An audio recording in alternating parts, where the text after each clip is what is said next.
السلام عليكم ورحمة الله وبركاته. الحمد لله نحمده ونستعينه ونستغفره ونؤمن به ونتوكل عليه ونعوذ بالله من شرور أنفسنا ومن سيئات أعمالنا. من يهده الله فلا مضل له ومن يضلله فلا هادي له، ونشهد أن لا إله إلا الله وحده لا شريك له، ونشهد أن سيدنا ونبينا ومولانا محمدا عبده ورسوله صلى الله تعالى عليه وعلى آله وأصحابه وبارك وسلم تسليما كثيرا كثيرا. أما بعد فأعوذ بالله من الشيطان الرجيم.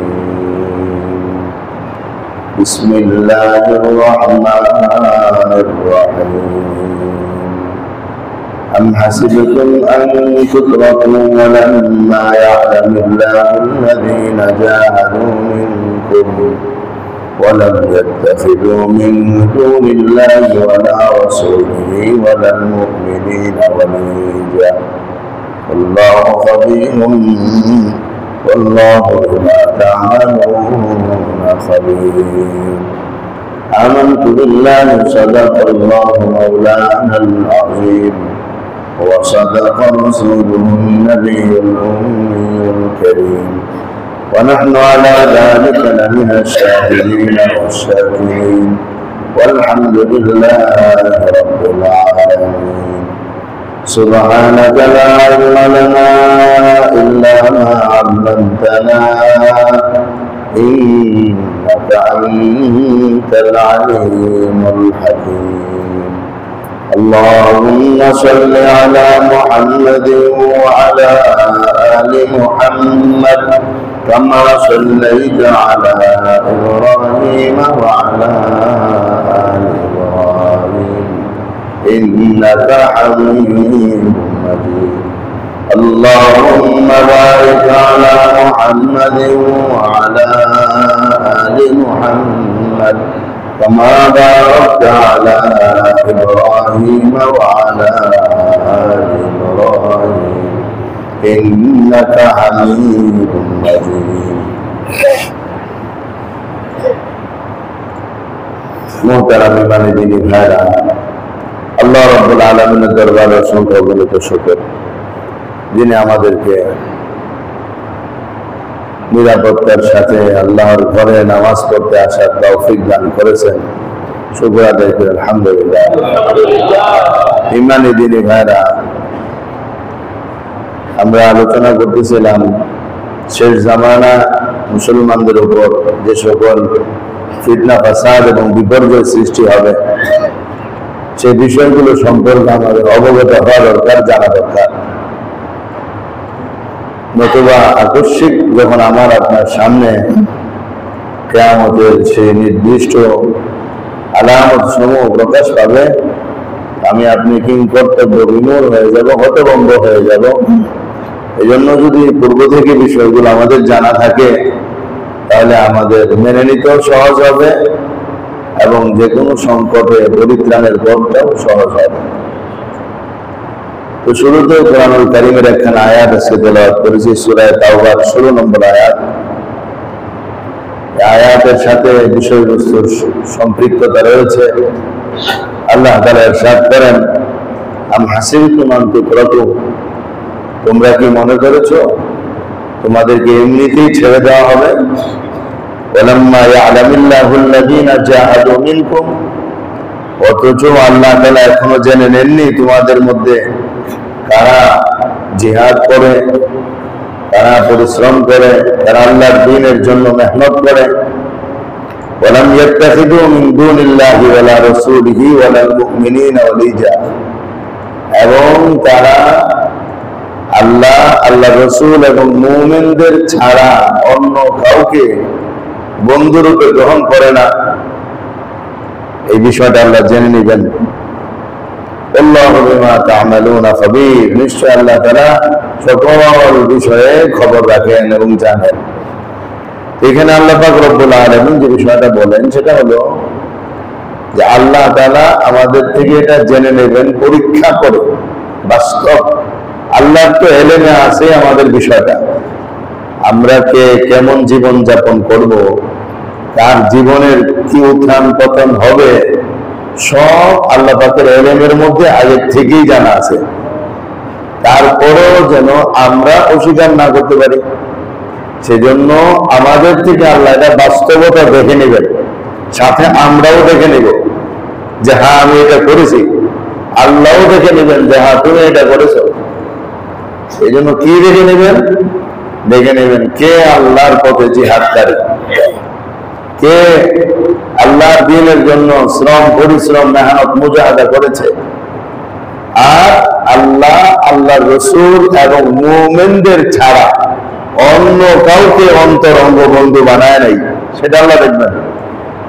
মুসলমান থাকবে আর বিধর্মীদের সাথে অন্তরঙ্গ বন্ধুত্ব তৈরি হবে, এটা আল্লাহ দেখতে চান যে দেখি কে কে বিধর্মীদের সাথে অন্তরঙ্গ বন্ধু তৈরি করবে। এর আগে আল্লাহ কাউকেই ছেড়ে দিবেন না।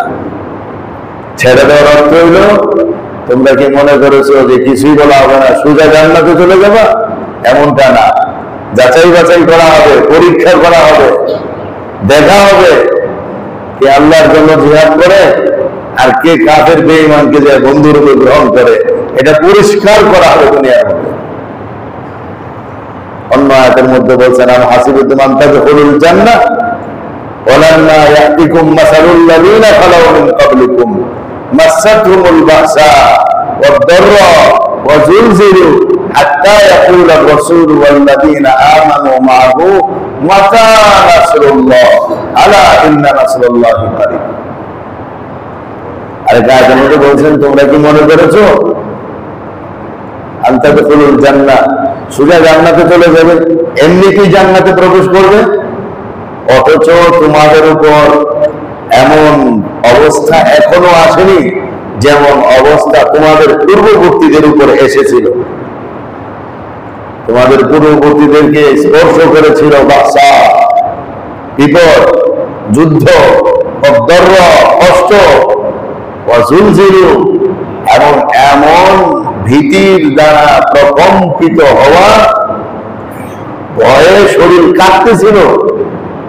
তখন নবী, রাসূল এবং মুমিনরা সব বলতেছিল মাতা নাসরুল্লাহ, আল্লাহ সাহায্য কবে আসবে? হাত্তা ইয়াকুলা আর-রাসূলু ওয়াল্লাযীনা আমানু মা, নবীও কথা বলছে যে আল্লাহ তোমার সাহায্য কবে আসবে, মুমিনরাও বলছে যে আল্লাহ সাহায্য কবে আসবে। আল্লাহ উত্তরে বলছেন আলা ইন্না নাসরুল্লাহি কারীব, শোনো আল্লাহ সাহায্য খুব তাড়াতাড়ি আসবে, আল্লাহ সাহায্য অতি সন্নিকটেই আসবে। তিনি আয়াতগুলো প্রমাণ বহন করে আল্লাহ মুসলমানদেরকে দুনিয়াতে পরীক্ষা করবেন, পরীক্ষার পরে জান্নাত দান করবেন। বিনা পরীক্ষায় জান্নাত দিয়ে দিবেন না। জান্নাতের মূল্য আছে, দাম আছে, জান্নাতেরও সস্তা না যে এমনি আল্লাহ তাআলা দিয়ে দিবেন। জান্নাতের জন্য যেমন নামাজ রোজা লাগবে, জান্নাতের জন্য যেমন ইবাদত লাগবে, ঠিক তেমনি ভাবে জান্নাতের জন্য কঠিন কঠিন পরিস্থিতিতে আল্লাহর জন্য পাথরের মতো মজবুত হয়ে দাঁড়িয়ে থাকা লাগবে। দুটোই লাগবে। মিষ্টি মিষ্টি ইবাদতেরও যেমন দরকার আছে, ঠিক তেমনি ভাবে কঠিন কঠিন পরিস্থিতিরও সামাল দিয়ে যাওয়া লাগবে যদি আমাকে আপনাকে জান্নাতি হতে হয়। জান্নাতের পথ সোজা, কিন্তু একেবারে পিচ্ছিল্য আর মসৃণ না যে আপনি চলন্ত সিঁড়ির মতো আমি আপনি ঢুকে দেব, বরং পথে পথে কাটা বিছানো আছে এবং পথে পথে বিশাল বড় বড় গর্ত আছে। এগুলো সব অতিক্রম করে আমাকে আপনাকে জান্নাতের পথে যেতে হবে। এই কথাটা যে বললাম, এটার একটা বড় দলিল হইল যেদিন আল্লাহ জান্নাত জাহান্নাম বানিয়েছিলেন জিবরাইলকে বলেছিলেন, জিবরাইল একটু জান্নাতটা দেখে আসো। এই হাদিস আপনারা শুনছেন না? জিবরাইল একটু জাহান্নাম দেখে আসো। জিবরাইল জান্নাত দেখুন, আল্লাহ এত চমৎকার জান্নাতে তো নিয়ামতে ভরপুর, যেই জান্নাতের কথা শুনবে সেই তো জান্নাতের পাগল হয়ে যাবে। আল্লাহ আবার পাঠাইছেন, আবার যাও। যায় দেখে আল্লাহ, জান্নাতে যাওয়া তো সহজ না। নামাজ লাগবে, রোজা লাগবে, হজ লাগবে, যাকাত লাগবে, জিহাদ লাগবে, বিভিন্ন কষ্টকর আমল দিয়ে জান্নাতকে সাজিয়ে রাখা হয়েছে। জিবরাইল বলেন, আল্লাহ তো কঠিন হয়ে গেছে জান্নাত। আমার দোস্ত, আমার ভাই, গোটা পৃথিবীতে কিয়ামতের আগে মুসলমানদের উপর হিমশিমাময় পরিস্থিতি, ভয়াবহ অবস্থার তৈরি হবে।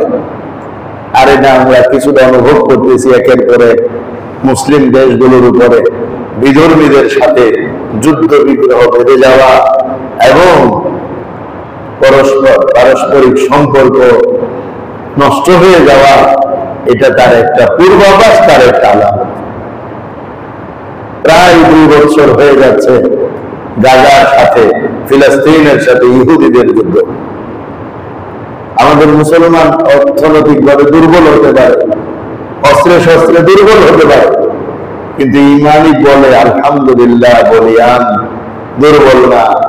যদি ইমানি বল মুসলমানের না থাকতো তো বলেন গাজা ফিলিস্তিনের মুসলমানদের কি আছে? পাকিস্তানের তো রাষ্ট্র আছে, পরমাণু বোমা আছে, কিন্তু গাজা ফিলিস্তিনের মুসলমানের কি আছে? ওনাদের তো কিছুই নাই। তারপরেও তো তারা দাঁড়িয়ে আছে একমাত্র আল্লাহ ইজ্জতের শক্তির বলেই তারা দাঁড়ায় আছে। তো ওই যে শক্তি, গাইবী শক্তি, এই শক্তিটাই আমাদের সবচেয়ে বড় সম্ভব। তো এরকম পরিস্থিতি আমাদেরকে কোন দিকে নিয়ে যায়, এটা এক আল্লাহ ছাড়া কেউ বলতে পারে না। দুনিয়ার কোন বিজ্ঞান, কোন গবেষণা, অনেক গবেষণাগার দুনিয়াতে আছে, সব বলতে পারে, কিন্তু এই সমস্ত গ্রীন বিষয়গুলো একমাত্র আল্লাহ তাআলাই বলতে পারে। ভারত আর পাকিস্তানের মধ্যকার যে যুদ্ধ, এই যুদ্ধ বাহ্যিকভাবে আমাদের সবার জন্যই ক্ষতিকর, কিন্তু অভ্যন্তরীণ ভাবে নবীজির একটা সুসংবাদ এবং একটা ভবিষ্যৎবাণী আছে। সেটা এই যুদ্ধকে কেন্দ্র করে না, সেটা হিন্দুস্তানের যুদ্ধকে কেন্দ্র করে। কেউ যদি বলে ভারত পাকিস্তানের ব্যাপারে কি নবীজির সুসংবাদ? না, ভারত পাকিস্তানের ব্যাপারে নবীজির সুসংবাদ না। নবীজির ভবিষ্যৎবাণী হল হিন্দুস্তানের সঙ্গে যুদ্ধের ব্যাপারে। কিসের সঙ্গে যুদ্ধের ব্যাপারে ভাই? আমি তো আবার বয়ানের শেষে এক একজন এক এক মন্তব্য করবে যে আজকে তো ভারত পাকিস্তান নিয়ে হুজুরে নবীজির সুসংবাদ শুনেছে। না, ভারত পাকিস্তান নিয়ে সুসংবাদ। সুসংবাদ আর নবীজির ভবিষ্যৎবাণী কি সম্পর্কে? হিন্দুস্তানের যুদ্ধ সম্পর্কে। তা আজকে আমরা সেই বিষয়টা আলোচনা করবো, যেহেতু এই বিষয়টা পরবর্তীতে নিয়ে আমাদের সেই বিষয়ের সাথে সম্পৃক্ত করে দেয় কিনা সেটা তো আমরা জানি না। যেহেতু ভারত হিন্দুস্তান কেন্দ্রিক আর এই যুদ্ধ এখান থেকে শুরু হয়েছে, এজন্য বিষয়টা আমাদের জানা দরকার, বোঝা দরকার। আল্লাহ আমাদের বোঝার তৌফিক দান করেন। একদিকে তো আমরা দেখতে পাই হিন্দুত্ববাদী উগ্র দেশ ভারত, যদিও তাদের ভিতরে বহু মুসলমান আছে এবং সেখানে মুসলমানরা বড় বিপদের মধ্যে আছে। না পারবো কালিমার পক্ষে কথা বলতে, আর না নিজের দেশের বিপক্ষে কথা বলতে পারবো, কারণ এমনি তো তারা বড় নির্যাতনের শিকার। এখন যদি আবার নিজের দেশের বিপক্ষের কথা তাদের কারো মুখ দিয়ে বের হয়, তাহলে ভারতের সরকার পাকিস্তানের আগে তাদেরকে ধরো। এবার চিন্তা করে দেখেন আমরা মুসলমান কি ধরনের কঠিন পরিস্থিতি আমাদের মোকাবেলা করতে হচ্ছে, কঠিন পরিস্থিতি আমাদেরকে পার হতে হচ্ছে। আল্লাহ আমাদেরকে সেরকম কঠিন পরিস্থিতি থেকে হেফাজত করেন। আল্লাহ আমাদের ঈমানকে মজবুত করে দেন। আল্লাহ পরীক্ষা থেকে আমাদেরকে বাঁচায় দেন। আমার দোস্ত, আমার ভাইরা, হিন্দুস্তান কেন্দ্রিক যে যুদ্ধের কথা আল্লাহ নবী 1450 বছর আগে বলে গিয়েছেন, ওটাকে আরবিতে বলা হয় গাজওয়াতুল হিন্দ। কি নাম ওটার ভাই? আরেকটু কষ্ট করে বলেন, কি নাম ওটা? গাজওয়াতুল হিন্দ। এই যুদ্ধের ব্যাপারে নবীজি ভবিষ্যৎবাণী করে গেছেন এবং এই যুদ্ধের শেষ ফল মুসলমানদের বিজয় হবে এবং সেই সুসংবাদও নবীজি আমাদেরকে দিয়ে গেছেন, আলহামদুলিল্লাহ। সুতরাং এই ভারত পাকিস্তানের যুদ্ধ এটাই কি সেটার সূচনা কি না, এটা আমরা কেউ বলতে পারবো না, এটা আমাদের কারো বলার ক্ষমতা নাই। কিন্তু আল্লাহ নবী যে সুসংবাদ দিয়ে গেছেন সেই সুসংবাদ আজ হোক কাল হোক একদিন না একদিন বাস্তবায়িত হবে। এবং সেই গাজওয়াতুল হিন্দ যদি শুরু হয়ে যায়, আমি আপনি যেন পিছায় না থাকি, বরং আমি আপনি যেন এই যুদ্ধের মধ্যে অংশগ্রহণ করতে পারি, নিজের জান মাল সবকিছু বের করে দিতে পারি। যেহেতু আমাদের নবীজি ভবিষ্যৎবাণী করে গেছেন ওই যুদ্ধে যারা শরীক হবে তাদের ফজিলত, আর যারা শরীক হবে না তাদের ব্যাপারে নিন্দাবাদ, উভয়টাই হাদিস শরীফের দ্বারা পরিষ্কার স্পষ্ট বোঝা যায়। আল্লাহ নবী সাল্লাল্লাহু আলাইহি ওয়াসাল্লাম ইরশাদ করেন, সুনানে নাসাই হাদিস নম্বর 3178 নম্বরের হাদিস, নবীজি ইরশাদ করেন, عن ثوبان مولى رسول الله صلى الله عليه وسلم قال إصابتان من أمتي أحرزهما الله من النار إصابة تغزو الهند وإصابة تكون مع عيسى ابن مريم عليهما الصلاة والسلام। আল্লাহ নবীর একজন গোলাম ছিলেন, তার নাম ছিল সাওবান রাদিয়াল্লাহু তাআলা আনহু। তিনি বয়ান করেন, আল্লাহ নবী সাল্লাল্লাহু আলাইহি ওয়াসাল্লাম ইরশাদ করেছেন, আমার উম্মতের দুই দল মানুষ জাহান্নাম থেকে নিরাপদ থাকবে। কয় দল মানুষ ভাই? দুই দল মানুষ জাহান্নাম থেকে নিরাপদ থাকবে। একদল হলো ইসাবাতুন তাগজুল হিন্দা, একজন হলো যারা হিন্দুস্তানের সাথে জিহাদে শরীক হবে, হিন্দুস্তানের সঙ্গে জিহাদ করবে। ওয়া ইসাবাতুন তাকুনু মা ঈসা ইবনে মারইয়াম আলাইহিস সালাতু ওয়াস সালাম, আরেক দল হলো যারা শেষ যুগে ঈসা ইবনে মারইয়াম ঈসা আলাইহিস সালাতু ওয়াস সালামের সাথে জিহাদে শরীক থাকবে।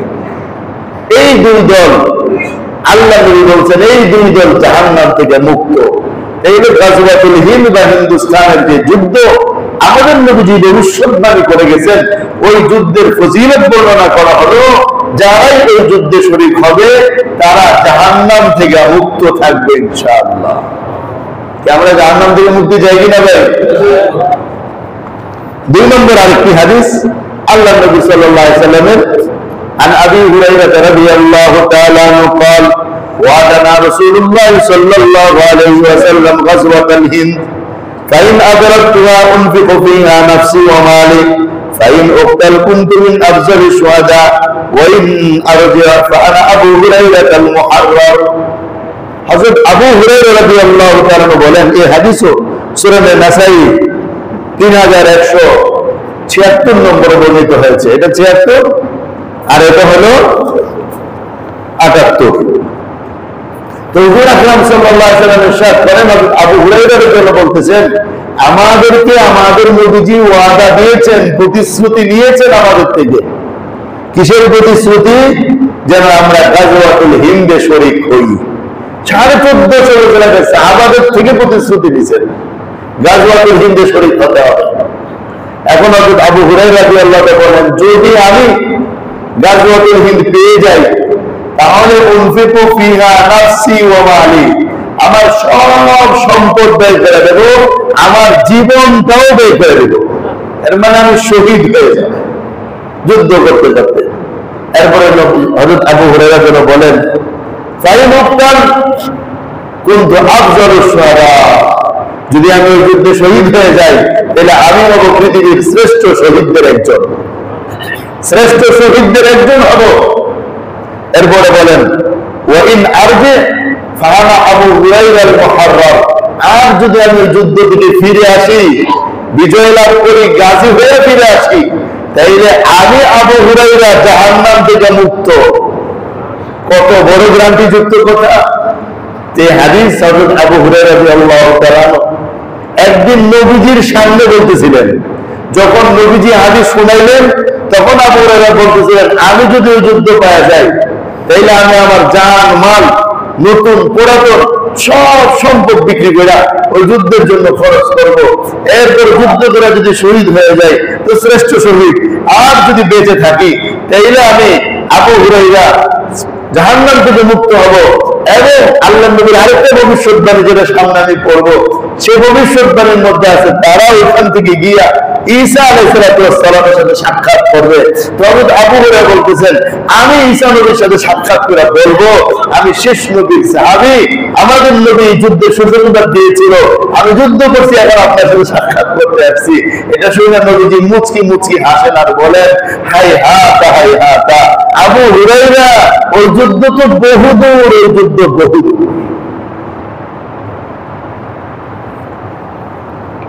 সাহাবাদের মধ্যে স্পৃহা কেমন ছিল? আমরা তো এখন যুদ্ধের কথা শুনে ভয় পেয়ে যেতেছি। কেউ কেউ মনে মনে ভাবতেছে হুজুর কি আওয়াজ পাইল না, এই যুদ্ধ জিহাদের ওয়াজ কি জন্য আজকে নিয়ে আসছে। ভয়ে কেউ কেউ মনে মনে বলতে পারে, কিন্তু কথা বলে এটা যদি না বলা হবে, এটা কবে বলা হবে? এই যুদ্ধ যদি সেই যুদ্ধের পূর্বাভাস হয়ে থাকে, তো সেটা তো আমাদের জেনে রাখা অন্তত করতে দরকার, মানসিকভাবে কিন্তু প্রস্তুতি থাকা দরকার আছে আমাদের। সাহাবা যদি 1450 বছর আগে নিজের প্রস্তুতির ঘোষণা দিতে পারে, আর 1450 বছর পরে যখন আমরা যুদ্ধ দেখতেছি, তারপরেও যদি বলি যে হুজুর এই সমস্ত আলোচনা দরকার নেই, ঠান্ডা ঠান্ডা মিষ্টি মিষ্টি আলোচনা করেন, তাইলেই যথেষ্ট, তাহলে বিপদে পড়লে তখন কি হবে আমাদের? এই মুহূর্তে যদি আল্লাহ মাফ করেন, বাংলাদেশে এই গাজওয়াতুল হিন্দের ডাক আসে, অর্ধেক মুসলমান না 313 জন ইমানদার পাওয়া যায় কিনা সন্দেহ আছে। 313 জন ইমানদার পাওয়া যায় কিনা সন্দেহ আছে। আমাদের মুসলমানদের যে ইমানে আমলি অবনতি, আল্লাহ আমাদেরকে বুঝার তৌফিক দান করেন।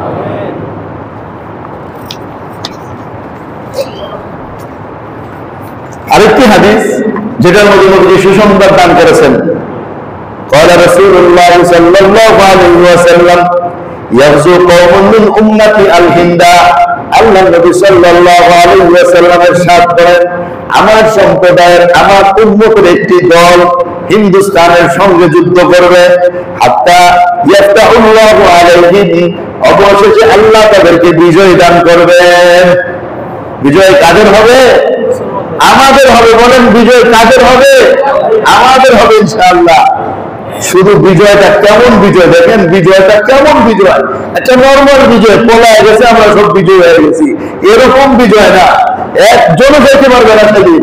নবীজি বলেন, হাত্তা ইয়ালকাউ বিমুলুকিল হিন্দি মাগলুলিনা বিসসালাসিল, আল্লাহর নবীর উম্মতেরা হিন্দুস্তানের রাজা বাদশাদেরকে শিকল দিয়ে বাইরে বাইরে টাইনা হেঁচড়া নিয়ে আসবে। বিজয়টা কত করা হবে বা চিন্তা করেন।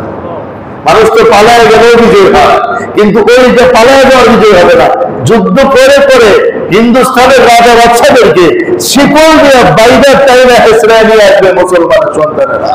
বিজয়টা আল্লাহ এই পরিমাণ দান করবে।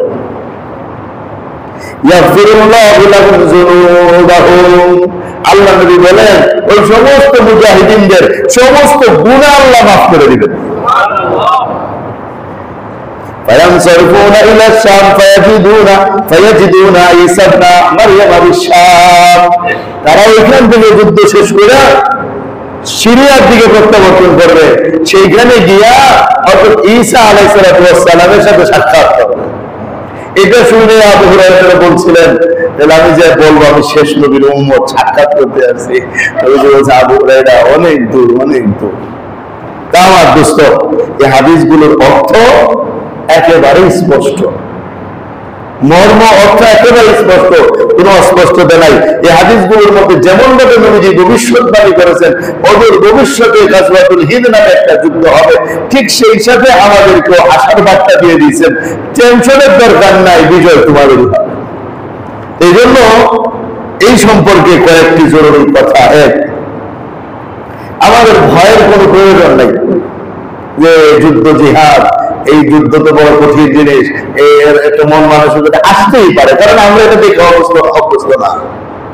ফিলিস্তিনের এই বাচ্চা বাচ্চি ছুটে পড়ে যা আছে, একজনও ভয় পায় না, এরা সব অভ্যস্ত। কাশ্মীরের এই বাচ্চাগুলো ভয় পায় না, এরা পুলিশের সামনে ছুটে ছুটে কথা বলতে আরম্ভ করে, এরা অভ্যস্ত, দেখে বড় হয়েছে। আমরা অভ্যস্ত না, এই জন্য আমাদের ভয় আসতেই পারে। কিন্তু আমরা যেহেতু মুসলমান, আমরা আমাদের নবীজির কথা বিশ্বাস করি, তো তাইলে আমরা আশা রাখতে পারি এই কথার উপর, আল্লাহ যদি চান আমাদের দ্বারাই বিজয় হবে, যদি আমাদের জীবদ্দশায় এই যুদ্ধ শুরু হয়ে যায় ইনশাআল্লাহ। আরেক আয়াতের মধ্যেও আল্লাহ সুসংবাদ দিয়ে রাখছেন, কি বলছেন? ওয়ালা তাহিনু ওয়ালা তাহজানু ওয়া আনতুমুল আ'লাউনা ইন কুনতুম মুমিনিন। সূরা আলে ইমরান আয়াত নম্বর 139। আল্লাহ তাআলা বলেন, ভয় পাও না, হীনবল হয় না, টেনশন করো না, চিন্তা করো না, বিজয় তোমাদের হবে। শর্ত একটা, তোমরা পাক্কা মুমিন হয়ে যাও। কি হয়ে যেতে হবে ভাই? কি হইতে হবে? পাক্কা মুমিন না হলে বিজয় আসবে না। পাক্কা মুমিন না হলে বিজয় আসবে না। বিজয় তো মুসলমানের হবে। মুসলমান যদি পাক্কা মুমিন না হয় তাহলে বিজয় কিভাবে হবে? এটা প্রশ্ন হয় কিনা বলেন? বিজয় মুসলমানের সুনিশ্চিত, কিন্তু কথার কথা আমরা ধরেন কেউ পাক্কা মুমিন হতে পারতেছি না, তাইলে বিজয়টা কিভাবে হবে? আমাদেরকে আল্লাহ মাইক খাওয়াইতে খাওয়াইতে খাওয়াইতে খাওয়াইতে পাক্কা বানায়, তারপরে বিজয়ের মেলা গড়াই দিয়ে বাড়ি পাঠাবে। আল্লাহ পাক্কা বানাইলে তারপরে আমরা পাক্কা হবো, নাকি নিজেরাই পাক্কা হওয়ার চেষ্টা করবো? বলেন ভাই। আল্লাহ পাক্কা অবশ্যই বানাবে, নবীজি বলে গেছেন। তাহলে আল্লাহ পাক্কা বানাইতে গেলে কিভাবে বানাবো? উস্তাদ যেমন ছাত্ররে বানায়, উস্তাদ ছাত্ররে বানায় না, আল্লাহ বানাইবো। আমরা আল্লাহর বানানোর অপেক্ষা বসে থাকবো না, নিজেরা চেষ্টা শুরু করে দেবেন যে আল্লাহ তো বড়, আল্লাহ বানাইতে গেলে যে আল্লাহ ধরে, তো বড় ধরলে, বড় ধরা ধরলে তো কষ্ট হবে আপনি সবার বেশি। এই জন্য আগের থেকে আমরা পাক্কা মুমিন হয়ে যাই, ইনশাআল্লাহ বিজয় আমাদের হবে। এটা অবশ্যই বিজয় আমাদের, কিন্তু কথা হলো পাক্কা মুমিন হওয়া লাগবে। ভাই পাক্কা মুমিন কাকে বলে? ইয়া আইয়ুহাল্লাযীনা আমানু আতিউল্লাহ ওয়া আতিউর রাসূল ওয়া উলিল আমরি মিনকুম উদখুলু ফিস সিলমি কাফা ওয়া লা তাত্তাবিউ খুতুওয়াতিশ শাইতান। এটা বলেন আল্লাহ, এই বান্দারা তোমরা আল্লাহর আনুগত্য করবে, আল্লাহর রাসূলের আনুগত্য করবে, এবং তোমাদের মধ্যে যারা ইলম আমলে উলুল আমর হবে তাদের আনুগত্য করবে। আরেক আয়াতের মধ্যে বলেন পরিপূর্ণভাবে ইসলাম মেনে চলবে, শয়তানের পতন অনুসরণ করবে না। এই কাজগুলো যারা করবে তারাই পাক্কা মুসলমানে পরিণত হবে, আর তাদের দ্বারা বিজয় হবে। এবার মনে করেন আমরা তো পৃথিবীতে অনেক মুসলমান আছি বর্তমানে, এত মুসলমানের প্রয়োজন হয় না আল্লাহর কাছে। আল্লাহ চাইলে অল্প মানুষ দিয়ে বিজয় দিতে পারেন। যেমন বনি ইসরাইলের ঘটনা বলতে গিয়ে আমরা বলেছিলাম, দাউদ আলাইহিস সালাম যখন ছোট ছিলেন, তলুত বাদশার নেতৃত্বে ফিলিস্তিনের জালুত বাদশার বিরুদ্ধে যুদ্ধ করার জন্য আল্লাহ হুকুম দিলেন তৎকালীন সময়ের নবী আরমিয়া আলাইহিস সালামের মাধ্যমে বাদশা তলুতকে জালুতের বিরুদ্ধে। চাইতে চাইতে সামনে পড়ছে নদী, মানুষ ছিল প্রায় 70,000-এর উপরে, মুসলিম সৈনিক ছিল কত ভাই? 70,000-এর উপরে। সামনে পড়ছে নদী, আল্লাহ পরীক্ষা করতে চাইলেন। আল্লাহ নবীর মাধ্যমে জানায়া দিলেন, ইন্নাল্লাহা মুবতালিকুম বিনাহার ফামান শারিবা মিনহু ফালাইসা মিন্নি ওয়া মান লাম ইয়াতআমু ফাইন্নাহু মিন্নি ইল্লা মান ইগতারাফা গুরফাতান বিয়াদি। আল্লাহ নবীর মাধ্যমে জানায়া দিলেন সামনে নদী আছে, ওই নদী পার হয়ে ওই পাশে গিয়ে যুদ্ধ করতে হবে। আমার পরীক্ষা, নদীর থেকে পানি খাওয়া যাবে না। যে নদীর থেকে পানি খাবে সে আমার দলের লোক হবে না, আর যে পানি খাবে না তবে এক কুশ খাইতে পারে সর্বোচ্চ, সে আমার দলের মানুষ হিসাবে থাকবে, সে আমার দলের লোক হবে। নবীজি ঘোষণা করে দিলেন, ভাই এটা আল্লাহর পরীক্ষা, মানতে হবে। এই যে দূর থেকে সফর করে আসছে, পিপাসাতে সবার লাগছে, এখন এই পিপাসার ভিতরে আল্লাহর হুকুম যে মানতে পারে সেই পাক্কা মুমিন, যে পারে না সে মুমিন না। এই ঘোষণা দিয়ে দেওয়ার পর সবাই মনে মনে ভাবছে, নদীতে নেমে পানি খেলি কেউ দেখবো, সিসি ক্যামেরা জব নাই, কিছু হবে না, ইচ্ছা মতো পানি খায়া উঠে বলবো আমি স্যার পানি টানি খাই নাই। এখন সব পানি খাইছে, ইচ্ছা মতো পানি খেয়েছে, পেট ভরে গেছে। মাত্র 313 জন মানুষ পানি খায় নাই। এরাই নদীর থেকে উঠতে পারছে, আর বাকি সব মোটা হয়ে পানিতে ভোর করে, আর শক্তি নাই। এরা ওটা বলে আর জালুকের বিরুদ্ধে যুদ্ধ করার ক্ষমতা আমাদের নাই। এখন মানুষ অল্প কয়েকজন আসছিল, বিশাল বাহিনী, মাত্র 313 জন পরীক্ষা উত্তীর্ণ হয়েছে। এই 313 জন বলতে যে কামিন ফিয়াতিন কালিলাতিন গলাবাত ফিয়াতান কাসীরাতান বিইজনিল্লাহ ওয়াল্লাহু মাআস সাবিরিন। এই 300 এরকম বলতেছে ভয়ের কি আছে, ছোট্ট হয়ে গেছি আমরা, অল্প হয়ে গেছি, তাই না? এটা ভয়ের কোনো কারণ নাই। আরে এমন কত ছোট ছোট দলকে আল্লাহ তাআলা বড় বড় দলের বিরুদ্ধে বিজয় দান করছেন। টেনশনের দরকার নাই, আমরাই আজকে জিহাদ করবো যারা পরীক্ষায় পাস করেছে। ওরা যুদ্ধ করেছেন তো করেছেন, দাউদ আলাইহিস সালাম জালুত বাদশাহের গলা কেটে ফেলেছেন। আমার দোস্ত, আমার ভাইরা, এই হলো আল্লাহ পাকের বিধান। কিন্তু আজ আমরা কতটুকু আল্লাহর হুকুম মানতেছি? ঘরের বাইরে, সমাজে, রাষ্ট্রে, ব্যক্তি, পরিবার, সামাজিক আন্তর্জাতিক জীবনে কতটুকু আল্লাহর হুকুম মানতেছি? তাইলে আমাদের দ্বারা বিজয় কিভাবে আমরা আশা করি? এই জন্যই আলোচনা প্রস্তুত হওয়া দরকার।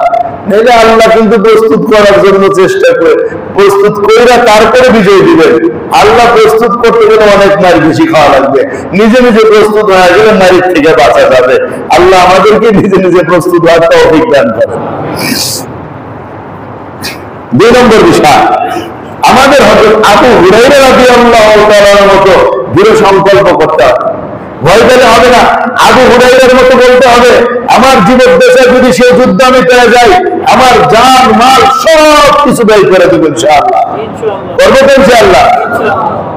3 নম্বর, গাজওয়াতুল হিন্দ হয়ে গেছে নাকি হবে, এই বিষয়টা নিয়ে আলোচনা। এই পর্যন্ত বেশ কয়েকবার হিন্দুস্তানের সাথে মুসলমানের যুদ্ধ হয়েছে। যেমন 42 হিজরিতে হযরত মুয়াবিয়া রাদিয়াল্লাহু তাআলা আমলে একটা জামাত হিন্দুস্তানের বিরুদ্ধে যুদ্ধ করেছেন।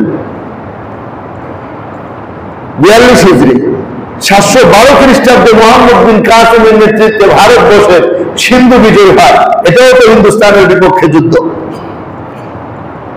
1000 থেকে নিয়ে 1028 খ্রিস্টাব্দ পর্যন্ত সুলতান মাহমুদ গজনবী রহমতুল্লাহ আলাইহির থেকে ভারতবর্ষের বিভিন্ন জায়গায় 17-12 অভিযান চালানো হয় এবং তিনি বিজয় অর্জন করেন, লাভ করেন। তাহলে ভারতবর্ষের বিরুদ্ধে এই পর্যন্ত বহুবার মুসলমানদের সাথে যুদ্ধ হয়েছে। তা সত্ত্বেও বিশেষজ্ঞ ওলামায়ে কেরামের বক্তব্য, আগের এগুলো কোনোটাই গাজওয়াতুল হিন্দ ছিল না। গাজওয়াতুল হিন্দ ভবিষ্যতে হবে। দলিল কি? এখান থেকে যুদ্ধ করার পরে তারা গিয়ে ঈসা আলাইহিস সালামের সাথে সাক্ষাৎ করবে। তাহলে সেই যুদ্ধ এখনো হয় নাই, সেটা ভবিষ্যতে হবে। 4, সুস্পষ্টভাবে বলা যাচ্ছে না এই যুদ্ধ থেকেই সেই যুদ্ধের সূত্রপাত হবে কিনা। যদি সেই যুদ্ধের সূত্রপাত হয়ে যায়, তাহলে আল্লাহ তাআলা যেন আমাদেরকে ওই যুদ্ধের জন্য কবুল করেন। আমিন। 5, আমরা অন্তত পক্ষে মানসিকভাবে প্রস্তুতি গ্রহণের চেষ্টা করি। সবচেয়ে বড় প্রস্তুতি হচ্ছে ঈমান আর তাকওয়া। সবচেয়ে বড় প্রস্তুতি কি ভাই? ঈমান আর তাকওয়া সবচেয়ে বড় প্রস্তুতি। অস্ত্রের প্রস্তুতি সবচেয়ে বড় না? অবশ্যই বড়, কিন্তু সবচেয়ে বড় না। জনবলের প্রস্তুতি বড়, কিন্তু সবচেয়ে বড় না। বুদ্ধির প্রস্তুতি বড়, কিন্তু সবচেয়ে বড় না। সবচেয়ে বড় প্রস্তুতি কি ভাই? বলেন না, সবচেয়ে বড় প্রস্তুতি কি? ঈমান আর তাকওয়া সবচেয়ে বড় প্রস্তুতি। তাকওয়া মানে আল্লাহর ভয়। তাকওয়া মানে নদীতে নামলেও আল্লাহর হুকুম ছিল না পানি খাবো না তো খাবোই না। এখন আমরা তো আমাদের দেশে পুরাটাই নদী। এখানে তাকাইলে চোখ দিয়ে কত কুদৃষ্টি হতে থাকে। সুন্দর সুন্দর মেয়েদেরকে আমরা রাস্তা ধরে দেখতে থাকি। তাইলে আমাদের কুদৃষ্টির কারণে আমরা তো নাফরমানিতে লিপ্ত। বনি ইসরাঈলকে আল্লাহ নদীতে নামায়া বলছিলেন পানি খাবা না। এই হুকুম যেন কিয়ামত পর্যন্ত আল্লাহ আমাদেরকে দিয়ে রাখছেন। চোখ দিয়ে গুনাহ করবা না, কানে দিয়ে গুনাহ করবা না, হাত দিয়ে গুনাহ করবা না, পা দিয়ে গুনাহ করবা না। আজ মুসলমান যুবকদের অবস্থা দেখেন, কানের মধ্যে একটা বাটন সবসময় লাগানো থাকে, আর মোবাইলের মধ্যে গান বাজনা চলতেই থাকে। আমার দোস্ত, কানের গুনাহ হইতেছে, চোখ দিয়ে গুনাহ হইতেছে। মেয়েরা বেপর্দা রাস্তায় বের হচ্ছে, পাতলা পাতলা পোশাক পরে বের হচ্ছে, আর যুবতীদের দিকে তাকায় থাকতেছে, বুড়া মানুষ তাকায় থাকতেছে, হুজুর মানুষ তাকায় থাকতেছে, যাওয়ার জোরের মানুষের তাকায় থাকতেছে। আমার দোস্ত, এইভাবে যদি আল্লাহ নাফরমানি আমরা প্রতিনিয়ত আমাদের রাস্তাঘাটে করতে থাকি, তাহলে আল্লাহর সাহায্য আর বিজয় আমাদের সাথে কিভাবে আসবে? এই জন্য তো বলছি, আসতে পারে না গুনাহের মাধ্যমে। হ্যাঁ, বিজয় সত্য, তবে আসবে তাও সত্য। আমরা যদি উপযুক্ত না হয়, আমাদের উপযুক্ত বানায় নেওয়া হবে। আর কোন মুসলমান যদি বুঝতে না হয় তাহলে কাফেরদেরকে মুসলমান বানায় তারপর আল্লাহ বিজয় দিবে, তবু আল্লাহ দিবে বিজয়।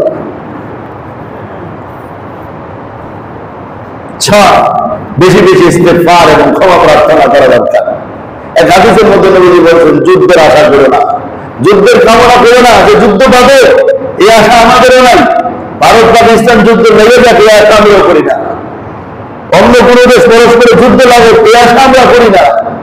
কিন্তু যদি গাজওয়াতুল হিন্দ সূচনা তো অবশ্যই হবে, যেটা আল্লাহ বলছেন, তাহলে আমরা এই আশা করবো যে এটা যদি হয় আল্লাহ যেন আমাদেরকে মধ্যে শরীক করে।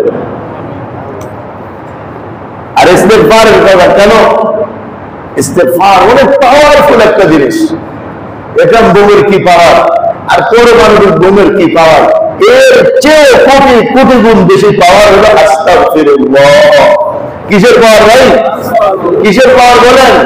আস্তাগফিরুল্লাহর পাওয়ার এর চেয়ে বেশি।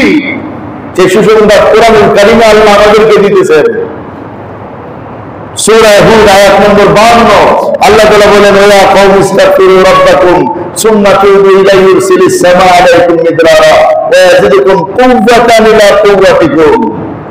হযরত হুদ আলাইহিস সালাম তার জাতিকে বলতেছেন, আমার জাতি, আল্লাহর কাছে মাফ চাও, ক্ষমা চাও, ইস্তেগফার করো। কি লাভ হবে? বলে দুইটা লাভ হবে, বড় বড় দুইটা লাভ, যেটা তোমরা সবচেয়ে বেশি কামনা করো, গোটা পৃথিবীর মানুষ কামনা করে, এমন দুইটা লাভ হবে। এক নম্বর, ইউরসিলিস সামা আলাইকুম মিদরারা, ইস্তেগফারের কারণে আল্লাহ তাআলা আসমান থেকে রহমতের বৃষ্টি বর্ষণ করবেন। যদি রহমতের বৃষ্টি বর্ষণ হয়, আমাদের অর্থনৈতিক কোনো সমস্যা থাকবে?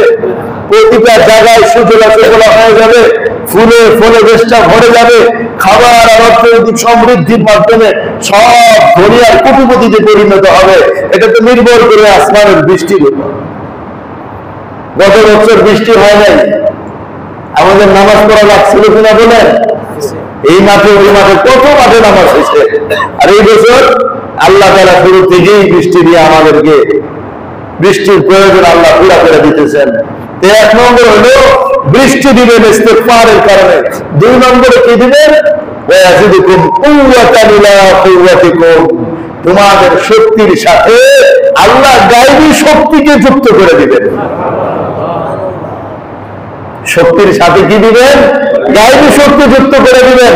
বলে শরীরে যতটুকু শক্তি আছে ওই শক্তি দিয়ে মোকাবেলা করা সম্ভব না, কিন্তু ইস্তেগফার করার কারণে আল্লাহ ওই একজনের শক্তিকে যেন 100 জনের শক্তিতে পরিণত করে দিয়েছে। রাষ্ট্রীয় আমাদের দেশের অল্প কিছু ট্যাঙ্ক, অল্প কিছু অস্ত্রের এই যুদ্ধের সরঞ্জাম আছে, কিন্তু জাতি যদি পুরাটা ইস্তেগফার করে, তো যেন আল্লাহ তাআলা ওই সরঞ্জামের ভিতরে হাজারো শক্তি ঢুকায় দিলেন। ফলে এগুলোকে নষ্ট করে কথা, আমাদের এই সামান্য সরঞ্জামের মাধ্যমে তাদের সুপার পাওয়ার অস্ত্রগুলো ধ্বংস হয়ে যাবে। সেটা আল্লাহ করতে পারেন। আফগানিস্তানের ইতিহাস ধরে দেখেন আপনি, 40টা বছর বেচারা যুদ্ধ করছে সোভিয়েত ইউনিয়নের বিরুদ্ধে, নেটোর বিরুদ্ধে, আমেরিকার বিশাল শক্তির বিরুদ্ধে, কিন্তু কই ওই পাগড়িওয়ালাদের সাথে তো পারে নাই, ওই কাবুলিওয়ালাদের সাথে পারে নাই। তো নাকে খড় দিয়ে আমেরিকার যাইতে বাধ্য হয়েছে। কোন শক্তির দ্বারা বলে? কোন শক্তির দ্বারা? এক আল্লাহর শক্তির দ্বারা যাইতে বাধ্য হয়েছে। আল্লাহ বুঝায় দিতে চান, বান্দা কোন দিকে তাকাও, আমেরিকার শক্তি বড় না, যদিও বাংলাদেশ এখন আমেরিকার পেছনে ঘুরতেছে। ভারতের শক্তি বড় না, শক্তি কারটা বড় বলেন? কার শক্তি বড়?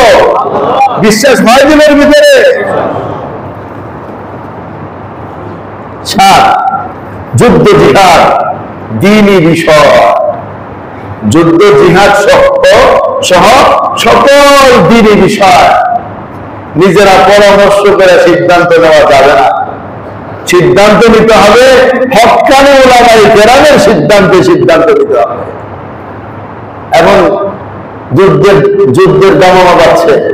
একজন মসজিদে বাইরে বলছে, ভাই আজকে যে বয়ান হয়েছে এত দূরে যায়, ভারত পাকিস্তানের যুদ্ধ এটাই গাজওয়াতুল হিন্দ, চলো আমরা হতে লেগে যাই। এটা করা যাবে না।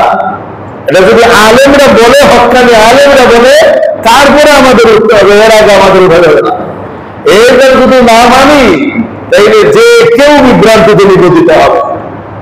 এজন্য আলেমদের কাজ শুধু এক জায়গায় না, ধর্ম যেখানে আছে সেখানে আলেমদের পরামর্শ নিয়ে আমাকে আপনাকে চলতে হবে।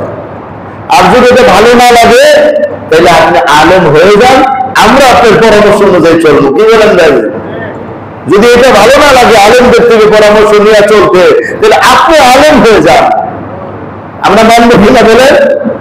আমরা আলেম কি মেনে চলবো ইনশাআল্লাহ। এই জন্য ধর্ম, যুদ্ধ, জিহাদ এই যা কিছু বলা হচ্ছে এগুলো ধর্মীয় বিষয়, কোরআন হাদিসের বিষয়। কোন মাস্টার, মিস্টার, ইঞ্জিনিয়ার, কবিরাজ, ডাক্তার এটার নেতৃত্বে থাকতে পারবে না। এগুলো নেতৃত্বে থাকবে হক্কানি উলামায়ে কেরাম। কারা থাকবে ভাই? হ্যাঁ, তাইলে আমাদের এই কাজটা ইসলাম মতো হবে, সঠিক মতো হবে। নতুবা আমরা বিভ্রান্তির শিকার হয়ে আমাদের আমল আর ধ্বংস হবে। যুদ্ধের জিহাদের পক্ষে দূরের কথা, অনেক সময় আত্মহত্যার পথ বেছে নিবে। পরে বলবো অমুক জায়গায় বোমা ফুটাও, এই যে অমুক জায়গায় বোমা ফুটাবে, অমুক জায়গায় এটা করো, ও এটা করবে। এগুলা কি সঠিক কাজ? এই পর্যন্ত বাংলাদেশে বিভিন্ন জায়গায় বোমা ফুটায় মুসলমান আর মসজিদ মাদ্রাসার বিপদের মধ্যে ফেলা হয়েছে। এই জন্য আমার ভাই, এই কাজ আমরা কেউ করতে যাবো না। হক্কানি উলামায়ে কেরাম আছে, তারা আগে বুঝেন দিনের দরদ তাদের ভিতরে বেশি। ইন্নামা ইয়াখশাল্লাহা মিন ইবাদিহিল উলামা। আল্লাহ বলেন উলামারাই আল্লাহকে বেশি ভয় করে। এটা তো আল্লাহ তাআলা নিজে বলতেছেন। কিয়ামত পর্যন্ত হক্কানি উলামায়ে কেরাম থাকবে, যদিও এর মাঝখান দিয়ে বহু ডুপ্লিকেট উলামায়ে কেরাম বের হবে। ডুপ্লিকেট 2 নম্বর আলেম হবে, এটা সত্য।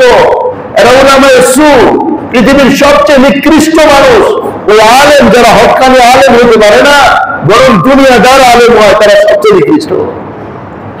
এর ভিতর দিয়ে আমাদেরকে হক্কানি আলেম খুঁজে বের করতে হবে। আল্লাহ আমাদের তৌফিক দান করে। আল্লাহ তাআলার কাছে এই মর্মে বেশি বেশি দোয়া করা, আল্লাহুম্মা আরিনাল হাক্কা হাক্কা ওয়ারযুকনা ইত্তিবা ওয়া আরিনাল বাতিলা বাতিলা ওয়ারযুকনা ইজতিনাবা। আল্লাহ আমাদেরকে হককে হক হিসাবে চেনার তৌফিক দেন, বাতিলকে বাতিল হিসাবে বর্জন করার তৌফিক দেন। এই দোয়া আমাদের সবার করা দরকার। কারণ যে ফিতনার জামানা, যদি গাজওয়াতুল হিন্দ শুরু হয়, একদল মানুষ নির্ঘাত বলবে এখানে গেলে আত্মহত্যার শামিল হবে, এটা গাজওয়াতুল হিন্দ না, আপনারা কেউ যাবেন না। আরেকদল বলবে যে না, এটাই সেই গাজওয়াতুল হিন্দ, আপনারা সবাই যোগবেন। তা আমি আপনি কোন দিকে যাবো তখন? আমার আপনার মনটা যদি আল্লাহ হকের দিকে না ঘুরায় দেয়, তাহলে আমি আপনি পারবো না।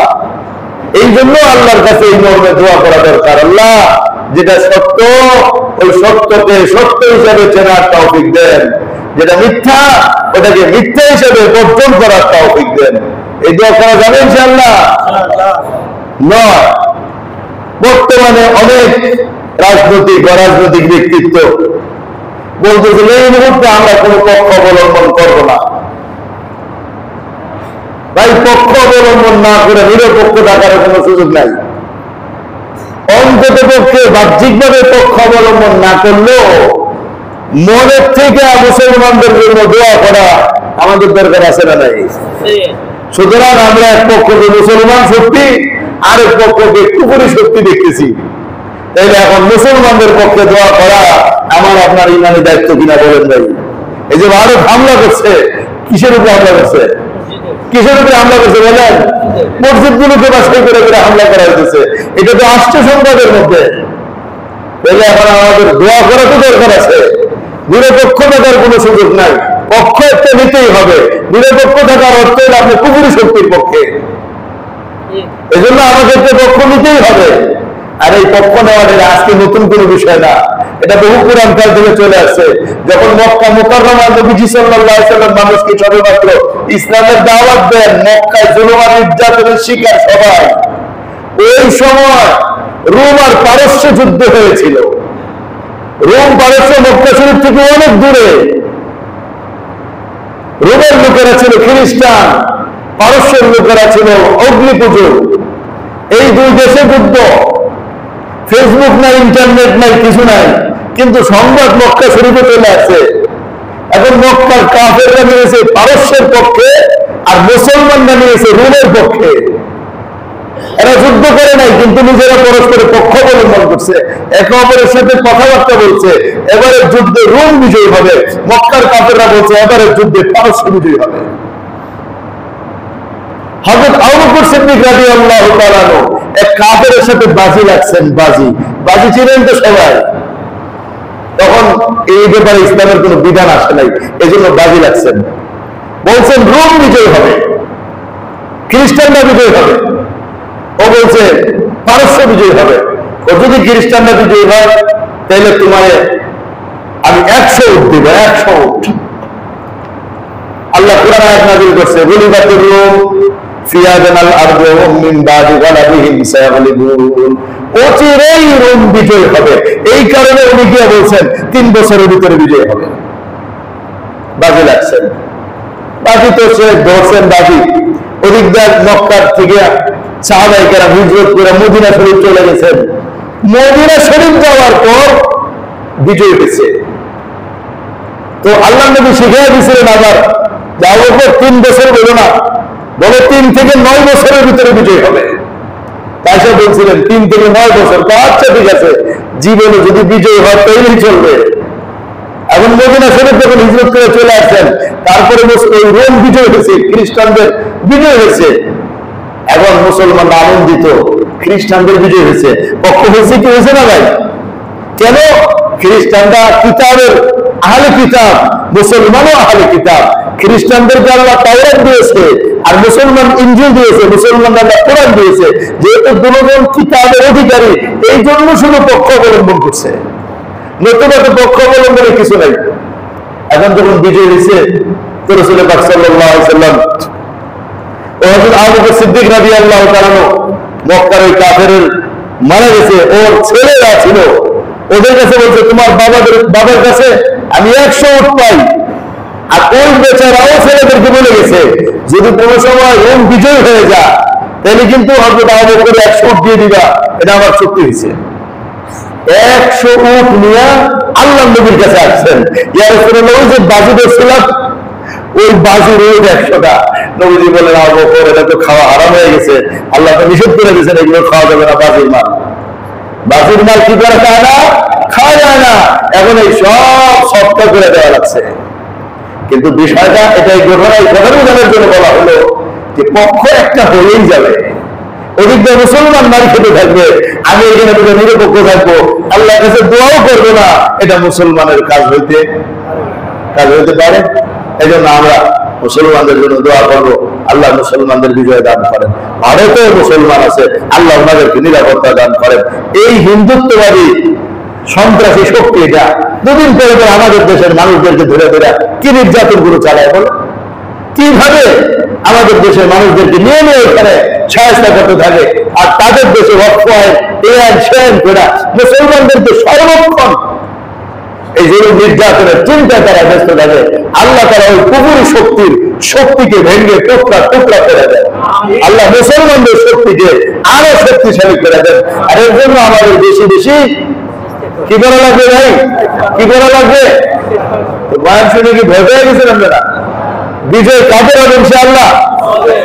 তবে কি হতে হবে আমাদের? হবেন না আল্লাহ বানাবে? আল্লাহ বানাতে আমরা হয়ে যাবো। আল্লাহ বানাবে না ঠিক, কারণ বিজয় তো আমাদের। আল্লাহ আমাদের বিজয় দিতে হলে আমরা যোগ্য ভাবে বানায় নেবো না, আল্লাহ বানিয়ে দেবে বিপদ হয়ে যাবে বেশি। এই জন্য আমরাই হওয়ার চেষ্টা করবো তো ইনশাআল্লাহ। মাথা দেখি না, পায়ের কথা পর্যন্ত ইসলামের উপর চলবো, শয়তানের প্রধান অনুসরণ করবো না। যুবক বন্ধুদেরকে বলবো এই মোবাইল এর মাধ্যমে গুনাহের মধ্যে লিপ্ত হবো না। নিজেদের উপযুক্ত বড় বড় কন্যাদেরকে বেপরদা রাস্তাঘাটে ছেড়ে দিব না। এই বেপরদা রাস্তাঘাটে ছেড়ে দেওয়া এটা মুসলমানের ইমানকে ধ্বংস করে দিতেছে, মুসলমানের ইমানকে ধ্বংস করে দিতেছে, ইমানের শক্তিকে একদম নিঃশ্বাস করে দিতেছে। আপনারা দেখেন বিভিন্ন দেশের অবস্থা আর বাংলাদেশের নারীদের অবস্থা।